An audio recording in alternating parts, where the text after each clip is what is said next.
welcome to my April 2024 Studio Notes video. I'm a few days late posting this, but better late than never. I've recorded some footage of myself working in my big homemade sketchbook and on some paper paintings that I have underway in the studio here. And I hope you enjoy watching.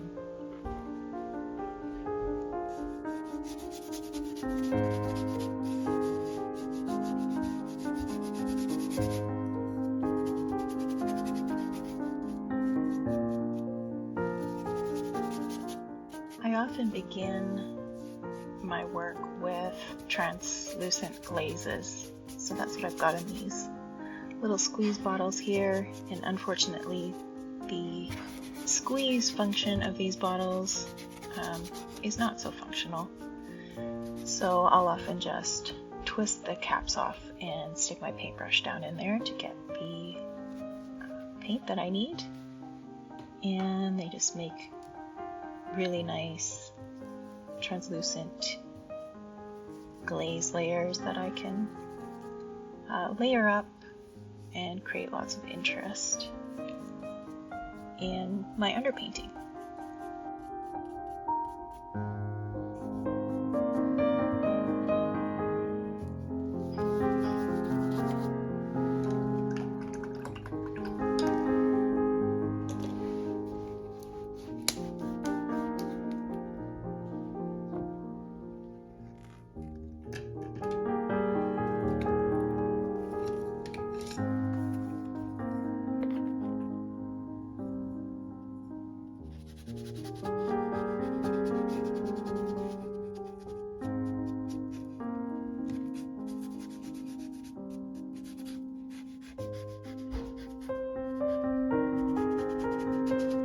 Sometimes I use a reference photo to look at when I'm beginning these new paintings.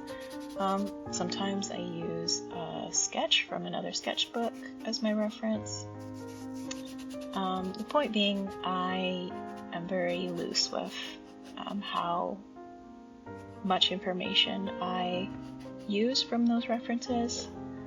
Sometimes it's just a point of inspiration where I can get an idea of where to start, and then I take those ideas and let them lead to the next idea rather than looking too closely at the reference and trying to follow it exactly. I think I'm more interested in making pictures of places that might exist, and so that's what I'm doing here in this sketch.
Painting, I tend to go back and forth between the darks and the lights, and here I'm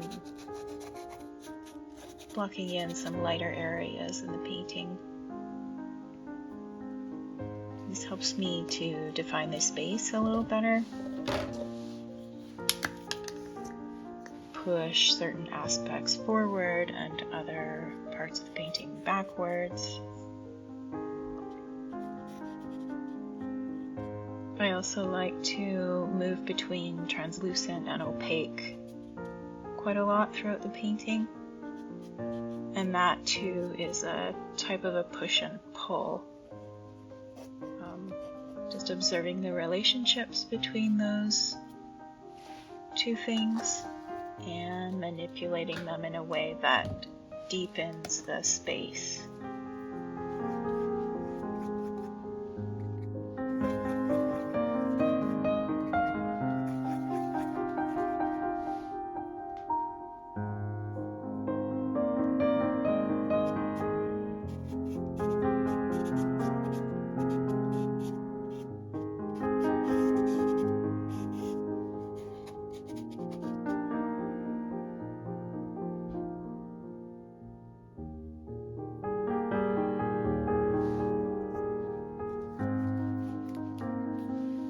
These sketchbook paintings are typically a work in progress. I will often go back to them to make small changes and just use them as a bit of a warm-up, something to work on before I start working on the larger paintings. So I will likely come back and change this in the near future.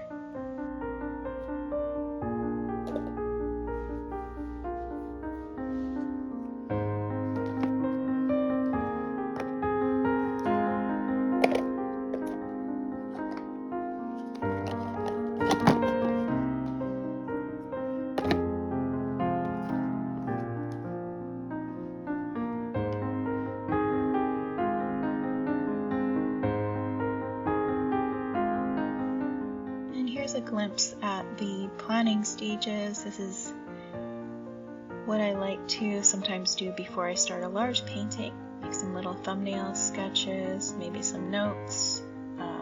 Looks like I was working on a palette here, or a possible palette for this painting.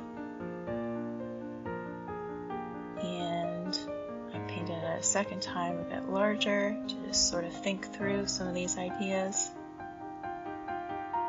And then here you can see on the left, this is the larger version that I've started on a large piece of paper.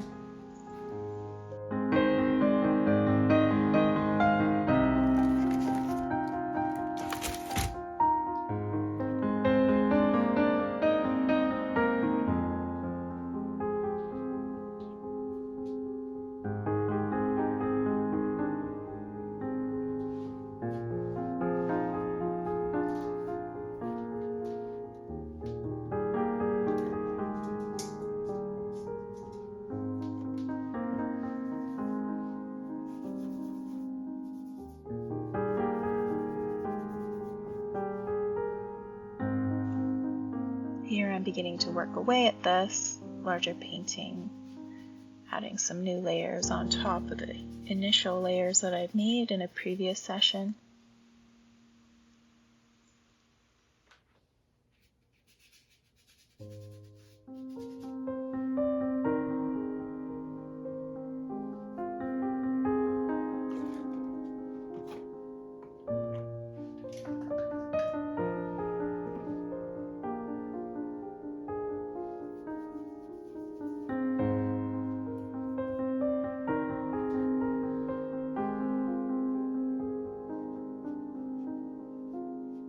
I can tell by watching this video back that I'm feeling a bit hesitant in this moment.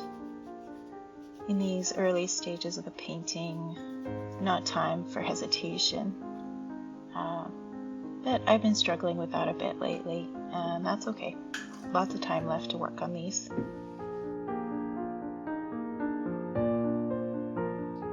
And here's how that painting is looking now on the day of editing this video.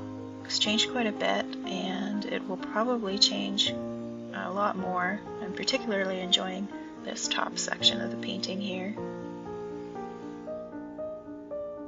And yeah, stay tuned and we'll see what the final result looks like.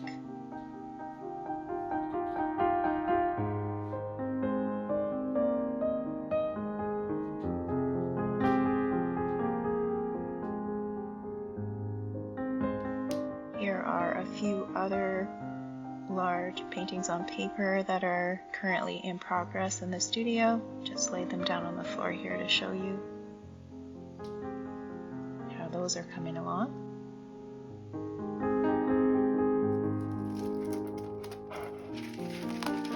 And here is another look at that sketchbook piece that I was working at earlier in the video. And yeah, it's still underway, still working on that one. I kind of like this yellow one a bit better. It's got a lot of interesting texture and marks. And that's the kind of thing I'm enjoying lately. I'm trying to stay loose and stay open to more abstraction, more texture, more variety in my marks. So yeah, we'll see how that turns out as I move forward through the month of May. Thanks for watching this video, and I'll see you next time.